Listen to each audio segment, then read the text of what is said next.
Welcome to another episode of Moments with Nyengeterai. Thank you so much for tuning in and for coming again and for being a part of this community. I know that most of you are coming in to learn, to grow, while our guests come and share their stories. You know that I've always say that I learn a lot from people's stories, and I hope that as you come in and join this community, you're getting to learn and you're getting to understand our viewers a lot, our guests a lot more. Today, I'm so excited. Our guest is none other than the young, beautiful, gorgeous Patience. Patience, welcome. Thank you very much, Nyenke. I receive it all, though I don't think I quite fit into the young bracket anymore. But yeah, I'll take it. I'll take it. I'll take it. You're as young as you feel. I believe. Exactly. I think I'll be young until I'm 80 or 70. I'll still call myself a young lady, a youth. I joke. Anyway, Patience, so many people, so many of our viewers know you as Patience on air, Patience, the artist. So who is Patience? I think maybe you can just let them in to say, who is Patience? Patience is... I'm a Christian, I'm a mother, I'm a daughter, I'm a sister, I'm a niece, I'm an aunt, I'm a friend. I'm a lot of things, Nyenge. And what I've learned is that the concept of Patience Musa is fluid. I'm an artist. I'm this artist that wants to do everything, and because of the blood that flows in me, thanks to my parents, I feel like I inherited so much from both of them, and I can paint, I can draw. Even though I haven't been doing much about certain things that I can do, but I'm also a voiceover artist. I'm a lot of things, and there's a lot more to come, I think. I haven't found my space yet. Funny enough, I haven't found a place where I'm really comfortable. So I think this definition of Patience Musa is still open. Wow. I love that. I love the part that you said Patience Musa is fluid. So, and you're evolving obviously into the different areas that you probably aspiring to get into. But I want you to start. You talked about your parents and how they're a major part of who you are.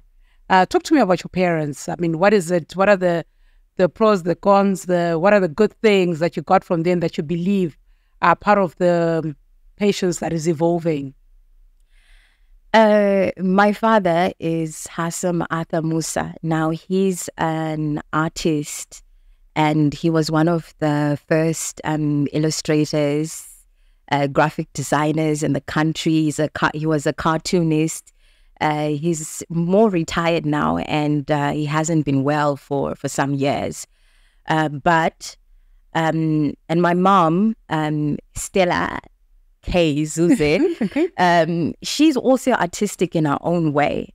And she sews. There's nothing that my mom cannot do with her hands. And I watched her do these things growing up, and I also watched my dad. And my parents are divorced, by the way. So when my parents split up, I had a crazy life, because at some point when my parents were still together and I was born, I spent a lot of time with my grandmother because my mom had to go back to work.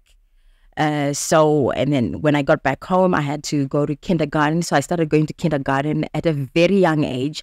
And the funny thing is, I still know where this kindergarten was. Natal Road in Avondale. Oh my God. That's why I went. That's why I went. Is it still there? No, it's not there. I went looking for it. I couldn't find it.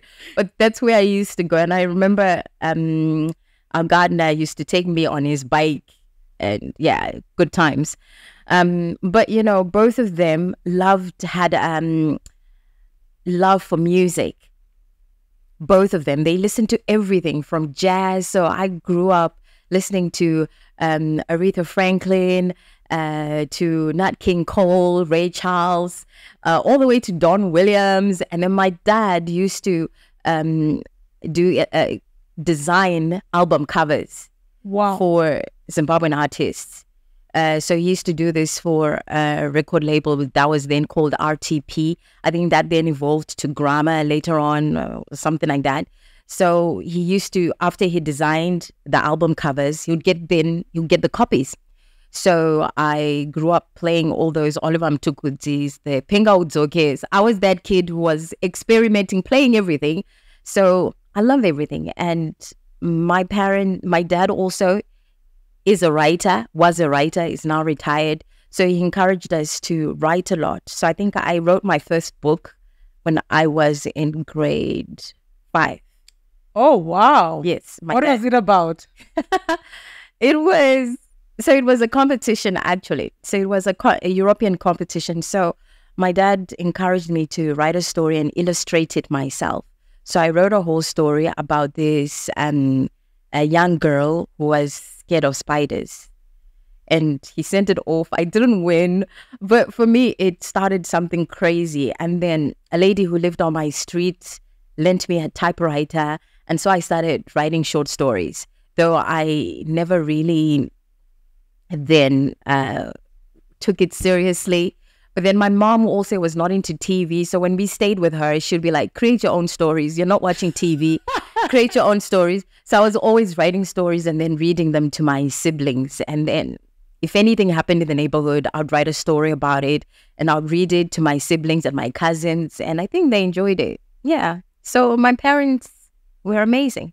Really? So, and I mean, the one thing that you spoke about, that your parents are divorced, but you look so, you sound like you had a very good, strong, like upbringing. I mean, I know that a lot of people who go through divorce, or parents, when their parents divorce, they have a lot of trauma, or they never speak kindly or happily about that time. But from what I hear, from what you're saying, it sounds like it was not too bad. Speak to me about that. How? it was bad. It was bad. Oh, okay. It was bad. But you know what, Nyenge? I'm 44. I'm turning 45 next year. At some point, you forgive yourself, you forgive others, and you let go of the things that happened to you in your childhood, and you heal yourself and you start afresh. And that's what I've had to go through. It wasn't easy. My parents were constantly fighting. At primary school, the headmaster at one time pulled me aside and said, look, it's Parents' Day. I can't have both of your parents coming at the same time. So only one of them can come at a certain time, or only one of them can come at all. So then I would have to, try to navigate that, like who's coming, who's not coming. And then my dad remarried, and it wasn't a very good experience.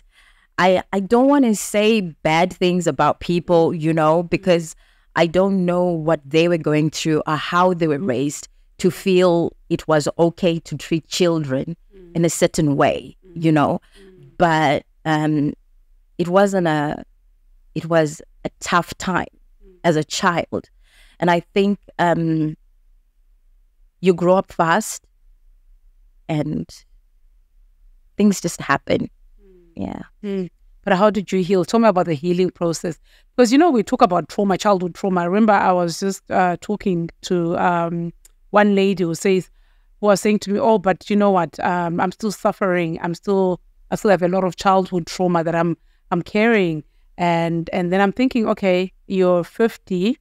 I'm 50. I also had childhood trauma that I dealt with, although my parents never divorced, but other issues. But then that I then dealt with. I went through therapy. I think like what you're saying, that you grow up, you get over it. But how did you work through your trauma, your childhood trauma? I think for me, the first step was when I was young. I went to church, and the Sunday school teacher there was just amazing. This lady, I think I actually reached out to her 2 years ago. I found her. She's now in Europe, and she created a safe space. And I think when children go through that, it's important to have a safe space, somewhere where you can go and feel like you can just be you. So church for me was a safe space, and that was Greencroft Presbyterian Church. And both my parents are foreign, so they had a really strong Malawian community there. So it was a feeling of belonging as well. So for giving my life to Christ at that time and just reading the Bible, I still have my very first Bible that I got in 1987 or 1986 or something like that, given by the church. And so I used to read this Bible. I used to color out verses, and then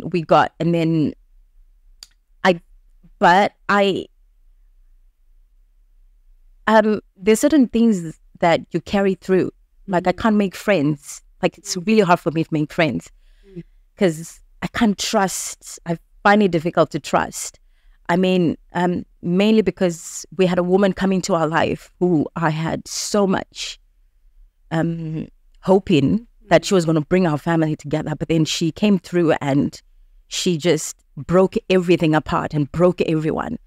So I find it difficult to trust. So I find it difficult to make friends, but I also understand this is who I am and this is where it's coming from. So I've never really talked about it to anyone. So maybe I do need to go to therapy so that I spend more time with people, because at the moment I keep people at a distance. I just don't want to deal with disappointments. Yeah. I think also working for me, just working and keeping busy has always kept me away from my own thoughts. So when I was 19 and I started working with Matteo and Willem, I just got into the cycle of work, school, work, school, work, school.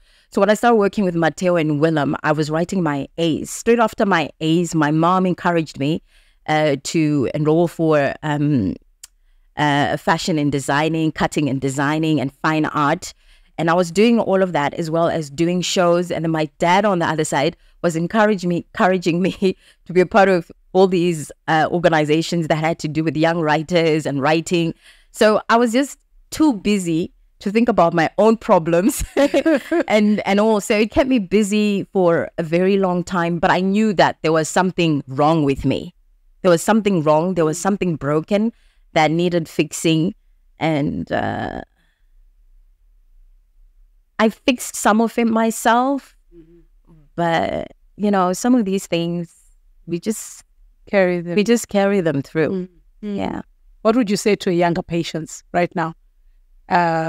You're a 15, 14-year-old Patience, an 18-year-old Patience. What would you say to her right now?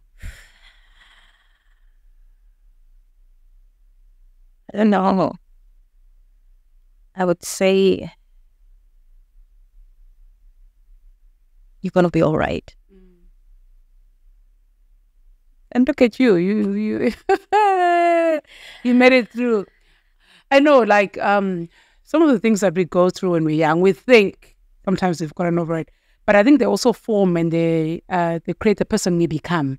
But in the process, we change, we evolve. I think the one thing that you said, that from the beginning, that you're fluid, you're still evolving, and I think we can evolve until whatever age we want to, as long as we're evolving and we don't stay stagnant. So going on from your childhood and growing up in this space and having this safe space being the church and finding God, what is it about finding God and going to church that made it become a safe space, like a peaceful space?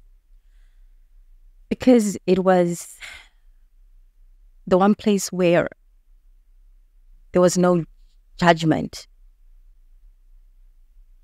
I'm a middle child, Nyenge. I have middle child issues. I grew up loving books and just created a safe space also by myself. So books also became a safe space for me. I think I read all the books in my father's house, all the books in my mom's house, including all the magazines. By the time I was 17, I read everything in that house. And I was kicking myself because I couldn't read Ndebele, because my dad had illustrated Ndebele books And so I was trying to read, I couldn't understand. So then I started teaching myself French because there was a French book in the house.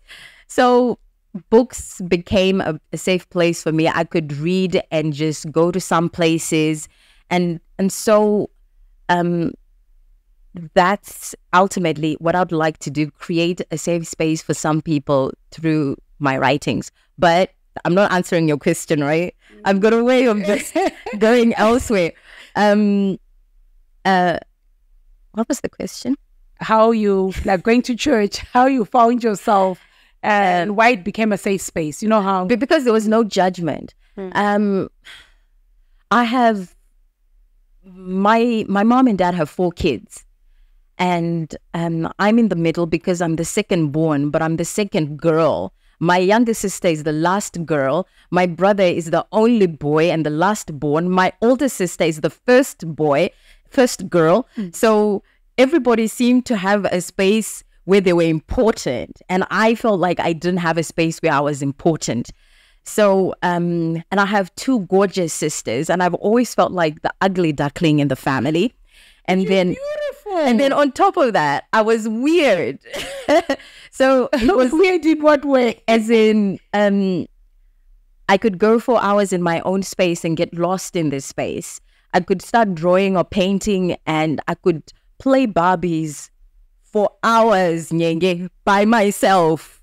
And people would look for me, and I would be in this room by myself and all right. And I think my mom didn't understand that for the longest time. And then she'd be just like, you know what? No one's ever going to understand you when you're an adult. And she was right. I feel like she was so right. But so church was just this place where I could just be me. I could just really be patient and be accepted. When you think of God, what do you think of? You know, I mean, I'm talking from a perspective of, I know, like this lady was saying to me, well, she was talking about her father, and she was like, for me, when I think of God, he's a loving father, because I didn't have a loving father. So that's her perspective. But I mean, from your view, for me, I feel like God is my friend. He's my protector. We talk all day long. So, and the funny thing is, I actually haven't attended like proper church in years because I find there's so much judgment in some of these churches today, and there's so much people are so preoccupied with things that really don't matter, even in the house of God. So I have found a space where I say to myself, you are the temple. You are the temple. You have him with you 24 hours. There's no place where you need to go to speak to him because he's there. He's there all the time. So I'm happy this way. That is really profound. I love the part where you talk about that you are the temple and that he is with you all day. And that's true. I mean, it's so true that God is with us all the time, and we are procreators with him, you know, in everything that we do. And how has that kind of like helped you or created the patience that I'm looking at right now? I think me and my creator, we've had ups and downs over the years. There were times when I was angry with him. I've been very angry. And I said, why me? Why me? Why do I have to go through all of this? I think there was a period where I've said to myself, why me? Because of what I'd gone through with my marriage. And so I was like, why me? Why do I have to go through this? Why am I in this space? I've loved you all my life. I've been faithful to you all my life. But a voice came back to me and said, if not you, then who? Look around you. Who would you want to suffer? If you feel you're suffering, who do you want to go through this? Your sister? Any of your sisters? your mother, your cousin, your aunt, your friend.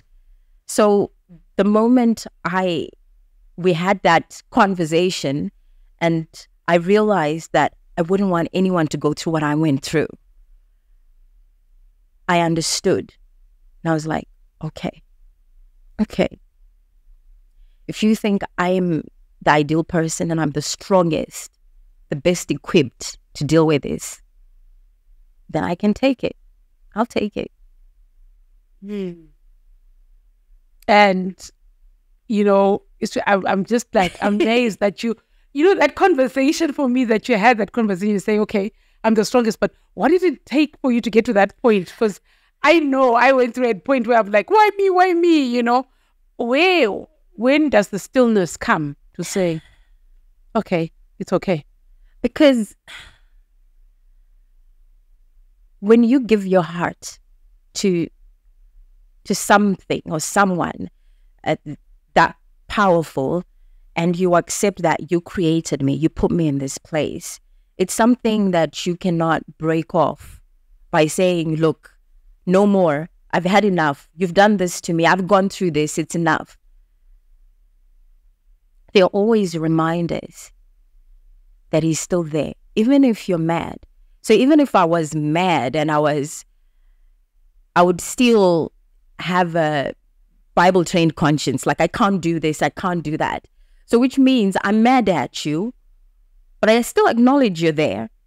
And I still praise you in my own way. But why did you do that to me? Why would you do that to me? Why would you want to do that to me?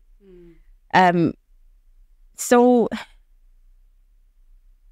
what I've learned is that nothing worth getting is ever easy.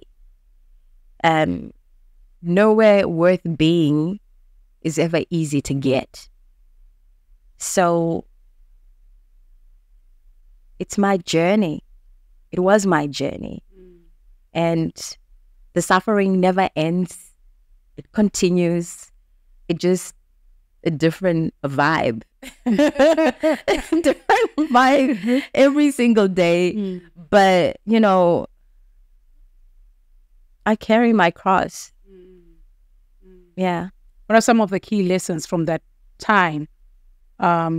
Especially after, your parents have gone through a divorce, you're the middle child, you're finding yourself, you get married, then marriage breaks apart. What are the key lessons do you think that you learned from that time? And especially to someone going through maybe the same thing right now, what would you say to them? Whew.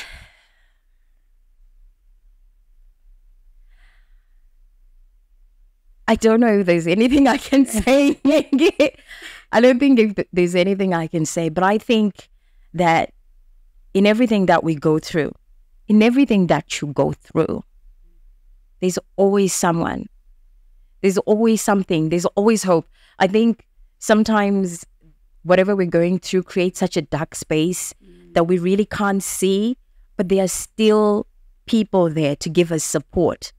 They may not be our blood. It may not come from the place where you want it to come from, but there's always people there who are there to keep us moving. And for me, it was a friend saying, hey, we can live together. Don't worry about a thing. It was a sister from Roman Catholic Church just coming through to visit me every single day. And it's a kind word. And so even though you say I must speak to those that are going through this, but I want to speak to everybody. I think we should look at the world with more patient eyes. We should look at each other with patient eyes. I know I'm flawed in so many ways, and still I'm also learning this, that we need to look at each other with patient eyes. We need to understand that everybody's going through something. You're not the only one going through something. So don't make it all about you. Yes, it's all about you because you're going through something, but everybody's going through something ultimately. So we should just be kinder to each other. So sometimes you don't know. I think parents, we are horrid to our parents sometimes because we think that they're older, they know better, but they don't. They're just humans, just like us, you know, just trying to make their way in this crazy world. So half the time we think they know, they don't know. They're also just trying to find love, also trying to make sense of things. And sometimes they mess us up. It's not intentional. But what we do is we forgive, you take your lesson and you move on.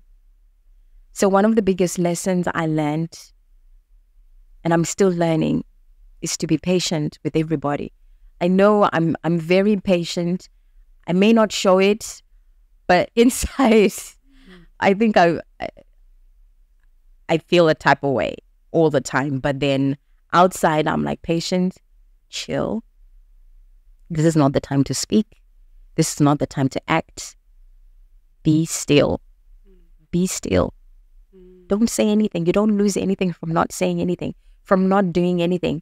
You do not lose anything from not reacting. Just take a pause and be still. But I think, life is crazy. Life is crazy. It is. It's a journey, and I will never be able to understand why some things happen to some people and why some things don't happen to some people. But would I have been who I am and where I am if I hadn't gone through what I did go through?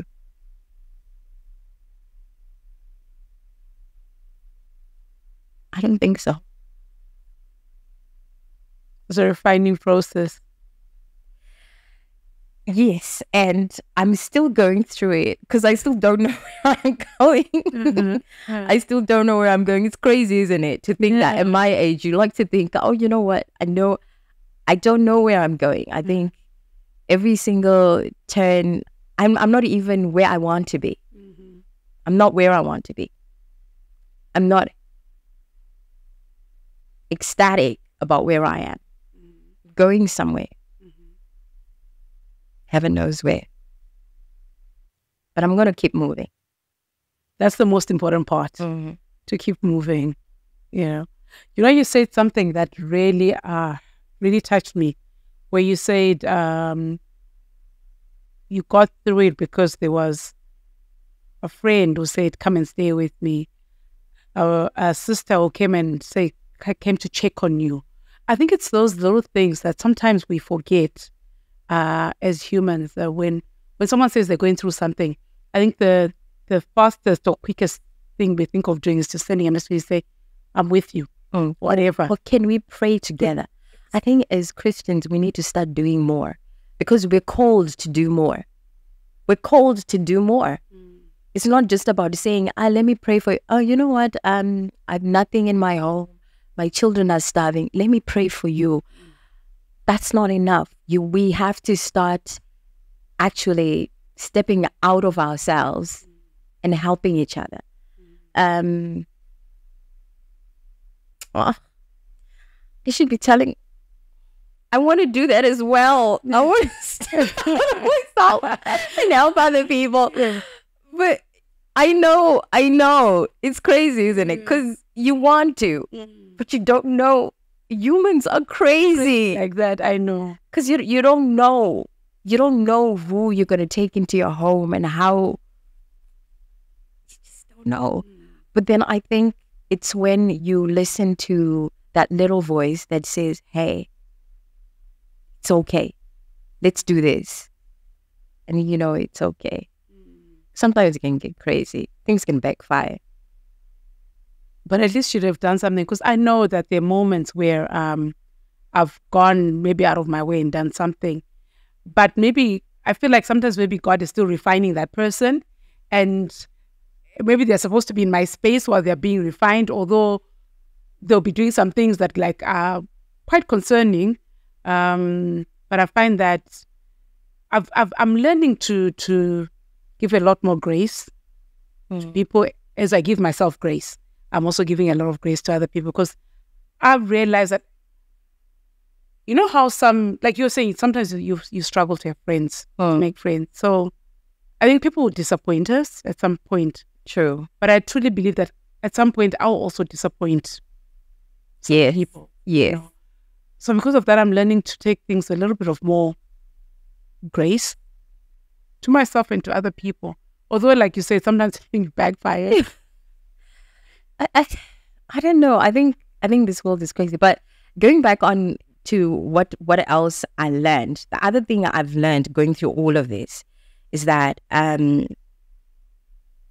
it comes to relationships, for instance, I'm just not that. I'm not as patient. I've learned that I don't need to be as patient with some people. I shouldn't be as patient. I'm going to be patient with some people, but I don't need to be patient with everybody.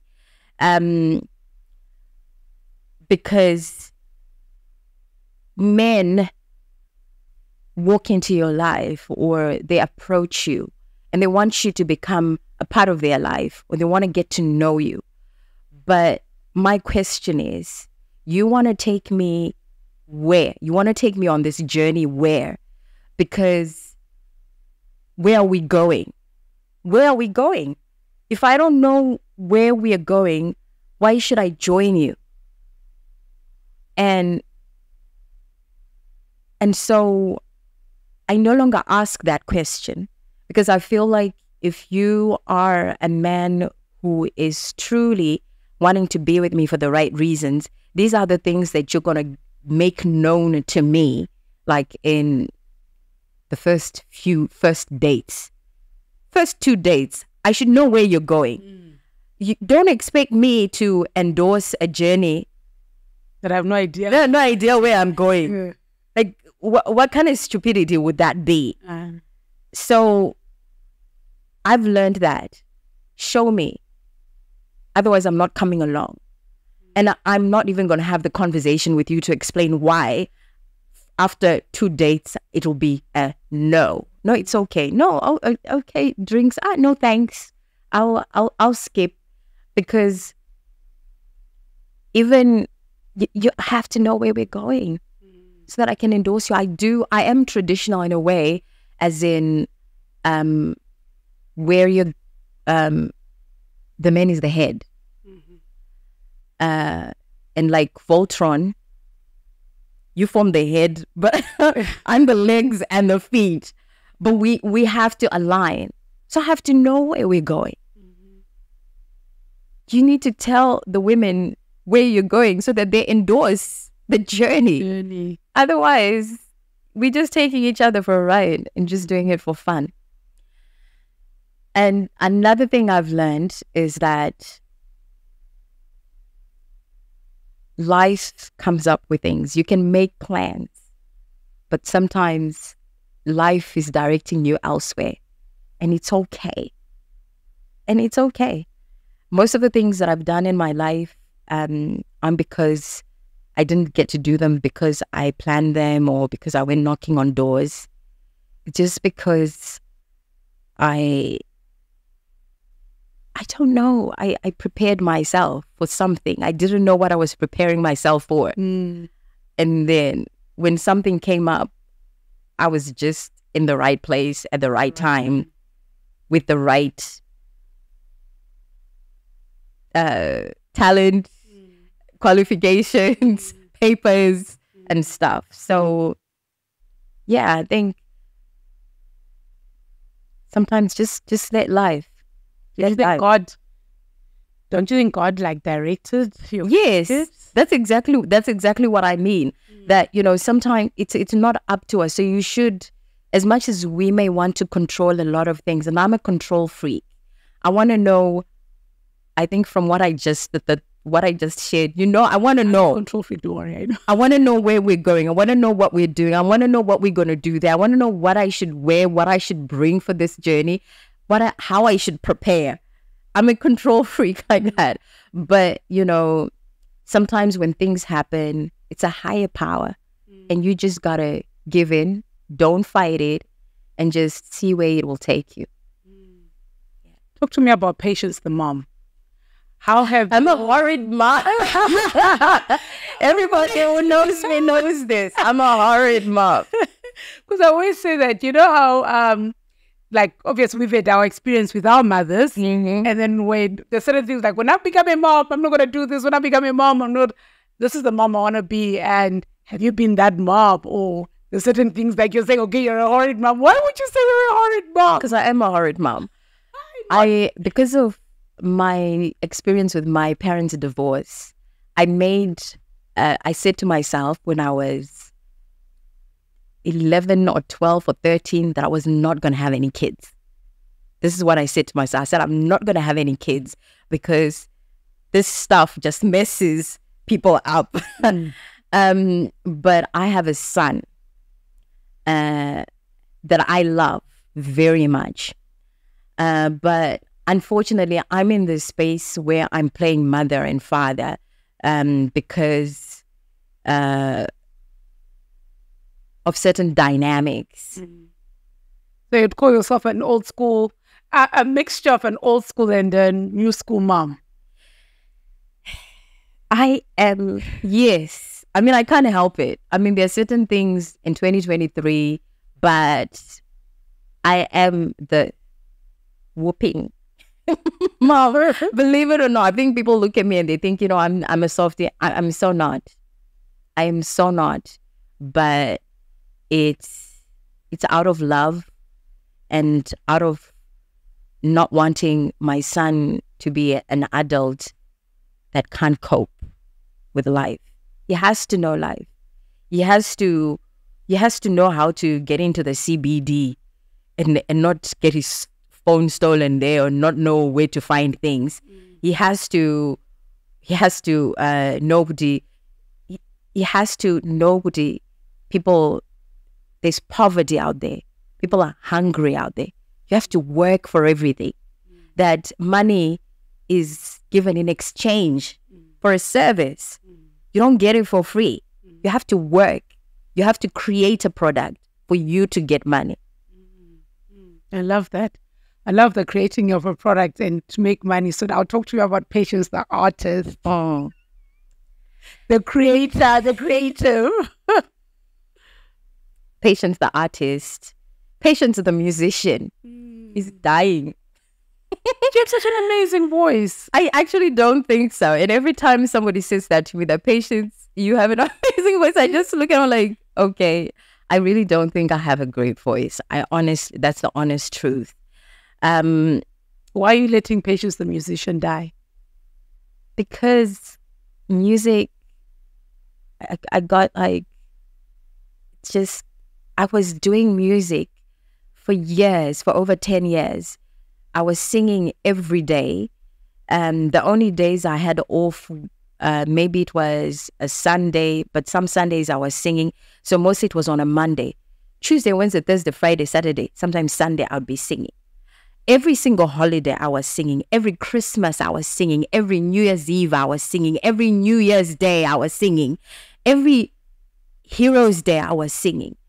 And I never had time I would look at people coming through to my gigs and I'm like, oh, I wish I was sitting that side. I wish I was sitting that side and I actually had an option to leave and go home and sleep or an option to do other things. So I think it was a burnout. I think in the end, I had to stop myself and say no because I started to hate it. I think for the people who came through to the last shows that I did, you could tell that there was something different. I started to hate it because I just wanted a normal life. I just wanted a normal life. I just wanted to be at home with my husband and my kids and my 6-7 kids and just have a normal life.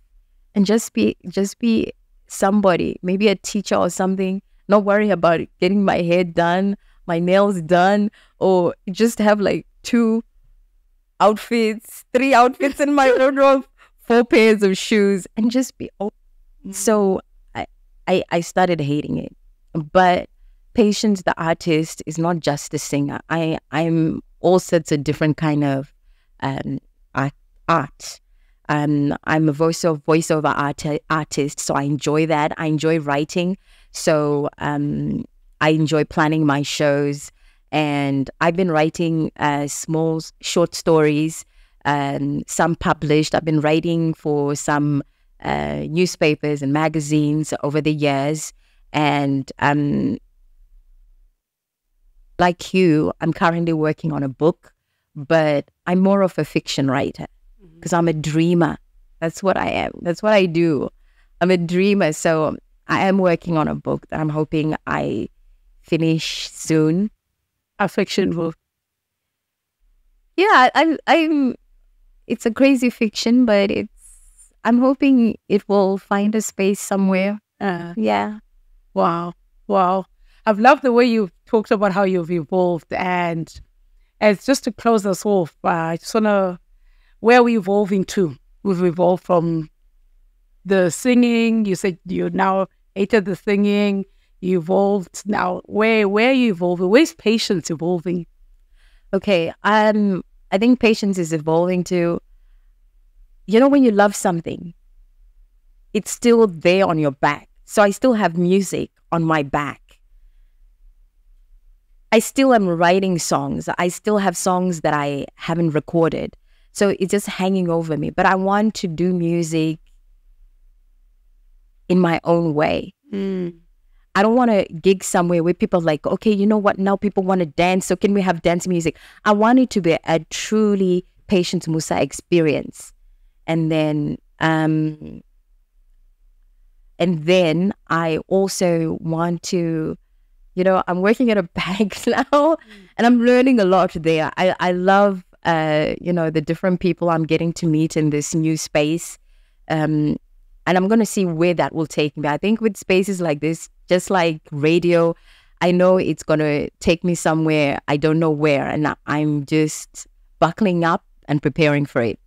But then also, ultimately, I just want to write and paint.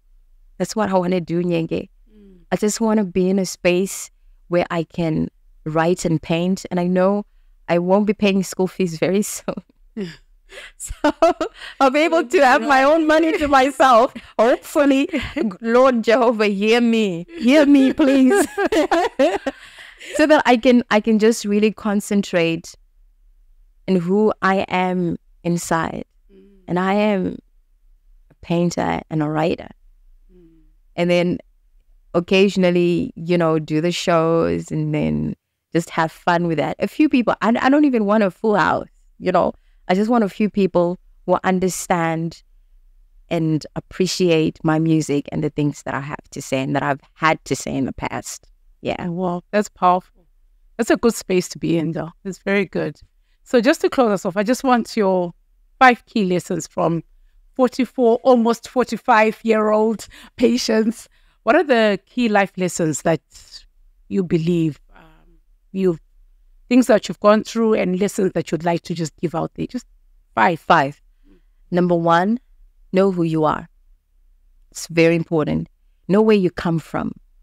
Ask questions. Ask your parents questions. Ask your grandparents questions. Have an understanding of your heritage, because ultimately that's who you are, and embrace that. And when you know who you are, it's easier to navigate the world. And then in knowing who you are, number 2, know where you're comfortable. Don't allow certain things or certain people to change who you are. Change who you are to fit in. Be proud of who you are. Be proud of your journey. No matter where it has taken you, embrace it, because that's who you are. So whether you've come from poverty, whether you've come from, like me, divorce, whether you've come from making major mistakes, being in the wrong place at the wrong time, falling pregnant when you're young, making, all these crazy things that happen to us when we're young. Don't be embarrassed of your story. Don't let that bring you down. I think number 3, it's very important for you to have something you believe in. I think that should have been number one, actually. It's important to know who, I don't care what your religion is. Have something, because that is what will hold you back. It's what will rein you in. It's what will inspire you. It's the one thing that will give you refuge. And it's something that will also give you light, especially when there's a little bit of darkness going on in your life. I'm number 5. Number 3. Number 4 now. Number 4. Okay. Number 4, you have one life. Just one life. So you have to give it your best shot. Your best shot. So it means don't do anything that you cannot tell that you'll be embarrassed, to tell your kids about. That you can't, don't be a person who speaks in a way where you can't say the same thing to your parents. I can never swear, by the way. I can't swear because I was raised like that. That's something that my parents taught me. I cannot swear to save my life. And I think when you keep certain negative things out of your mouth, you open a lot of positive spaces, no matter how many dark things come your way. So set yourself in a positive space, okay? Think positive all the time. Don't say anything negative about anybody else that you didn't see, that you didn't witness with your own eyes. 5 is too little. But let's get to number 5. I think all my points at this point are muddled. And then number 5, love. Love. A friend of mine taught me that there's nothing as bad as regret. So it's better to say, you know what, I gave that my best shot. I gave that relationship my best shot. It didn't work out, but I gave it my best. Never do anything halfway. Go all the way, no matter what you go through. Give it your all, or don't do it at all. Don't do it. Wow. I love that. I love those powerful. Those are powerful. Some fun questions. What's your favorite color and why? My favorite color.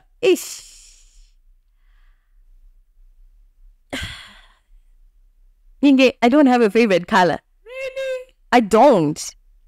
I love all the colors. Wow. Because they create the world. I love yellow. Like when I saw your yellow couch, I love it. I love black because I think it's solid and it somehow means security. I love the color white because it brings in so much light and teal. So my house is actually pretty colorful, especially my lounge. It's got all sorts of colors. There's teal, there's yellow, there are pinks, there are blues, because I just really love every single color. I'm an artist. You're an artist. Figured. Yeah, it makes sense. And your favorite animal and why? My favorite animal is the eagle. Oh, wow. Why an eagle? For the longest time, my favorite animal was a fish or a dolphin. Because I love water. I'm a water baby. I can be in the bath for hours. Can you swim? Let me tell you a little story. I grew up at a house with a pool. I will not drown. But my movements are so awkward because I was traumatized by water for a very long time because my parents had this party at our house and then I watched my sister drown. No, she almost drowned. She's still alive. But then she went through one of those holes and then no one could, and I saw her and I couldn't say. And then when we were in primary school, we watched another kid drown on Park Palmer Avenue when I was staying with my mom in Mebarine. So I was traumatized by water for a very long time. We had a pool at the house, but after a certain age, I'll just have my legs in there, walk up a bit. My dad would be like, took me for lessons to swim, but I was just really traumatized and I had nightmares. But I love water. My favorite animal is the eagle. I love the eagle as a bird because it has moments where it just says to itself, look, we need to remove these feathers and allow new feathers to grow. And sometimes we need to do that to ourselves. We need to do that to ourselves often. Look at ourselves in the mirror and say, this is wrong, this is wrong. And then you need to just pull those things out. It's a painful process. But after that, the eagle rises. It's more beautiful. It's fresher and it has a new life. So that's why I love the eagle. Wow. What are you reading? At the moment, I have 3 books on my bedside. I have Chronicles of Narnia. Oh, we read that with my daughter. This is a book that I won in Sunday school when I was in grade 5. And it is the reason why I want to write. So I'm reading the Chronicles of Narnia. I'm also reading a book by a local writer. It's an inspirational one. I find it difficult to read inspirational books. So for me to give you the title right now, I would be lying. I'm reading the Chronicles of Narnia. I'm reading that book. I'm trying to read the Bible, but really, I say to myself sometimes, how many times can you read the Bible in your lifetime? And then a voice says to me, as many times as Patience, but I haven't read it in a while, but it's there. I'm reading it slowly. I have another book that I'm reading. The owner took it from me. I hadn't finished reading it. You haven't finished reading it? As you're reading something. And we're packing our bags now and we're going to the... Oh, I'm also reading Jane I. Oh, wow. Jane I. I read that book every 2 years. I reread it every 2 years. Why? Because I'm so in love with Mr. Rochester. Wow. Wow. That's really interesting. That's new.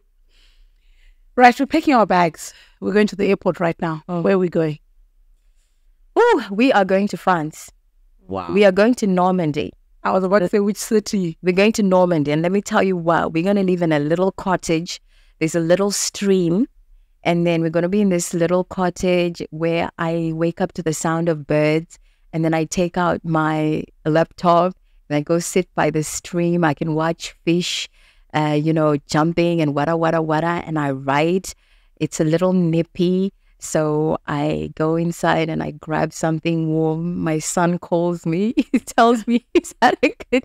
I had it all planned. I can see. I have it all planned. Wow. And then in the afternoon, I stop writing. I walk into the little town there where everybody's looking at me like, what's that black woman doing in here?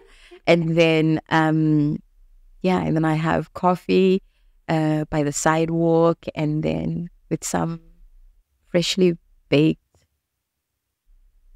savory scone. Wow. Yeah. Oh, wow. You know what? You know the way you just spoke, I could just see the picture already there. Patience, thank you. Thank you so much for your time.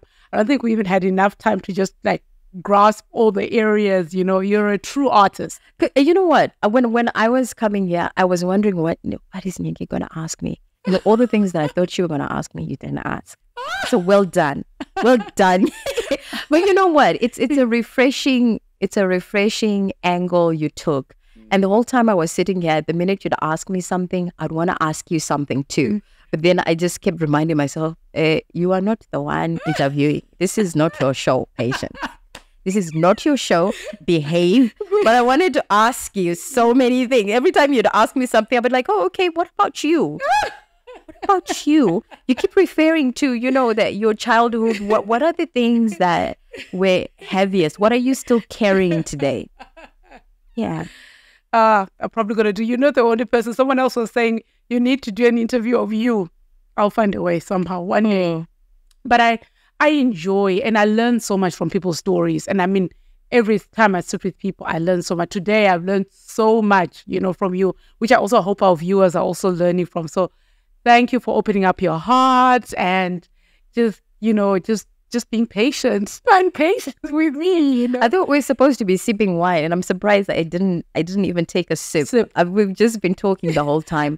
But I think it was very emotional for me And at one time, I thought I was actually going to break down and we wouldn't be able to finish because I think it just brought back a lot of truth. You know how you sometimes file things at the back, very back, and you're like, this file is not going to be open ever. We're going to lock it, lose the key, and then you start asking me questions and I discover I still had the key. Yeah. Then I opened the files. So I guess maybe you have a way. Well done. Patience. Thank you so much. Thank you to our viewers. Please continue to subscribe and to watch. And thank you for being a part of this community.